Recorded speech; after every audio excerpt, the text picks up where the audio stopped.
వరుసపెట్టి జరుగుతున్న పరిణామాలు జగన్ని షాక్కు గురి చేసినాయి.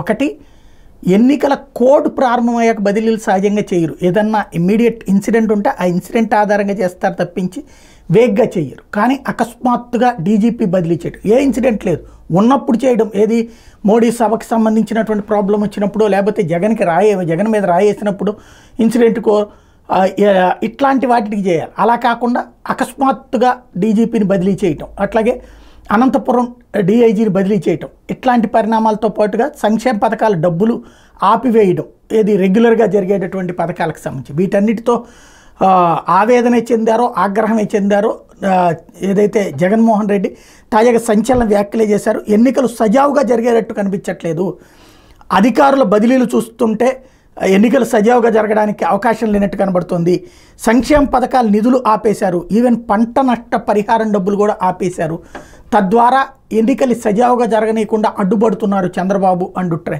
ఇక్కడ కూడా నరేంద్ర మోడీని ఏమంటలా, కేంద్ర ప్రభుత్వాన్ని ఏమంటలా, ఎలక్షన్ కమిషన్ ఏమంటలేదు, బాబే ఆపించారు, అట్లాగే పెన్షన్లు ఇవ్వకుండా ఆపించారు, టోటల్గా వ్యవస్థలన్నీ ఆపిస్తున్నారు, ఇది ఎన్నికలు సజావుగా జరగనివ్వకుండా చూడటానికి జరుగుతున్న కుట్రలు అన్నటువంటి ఆరోపణ చేశారు.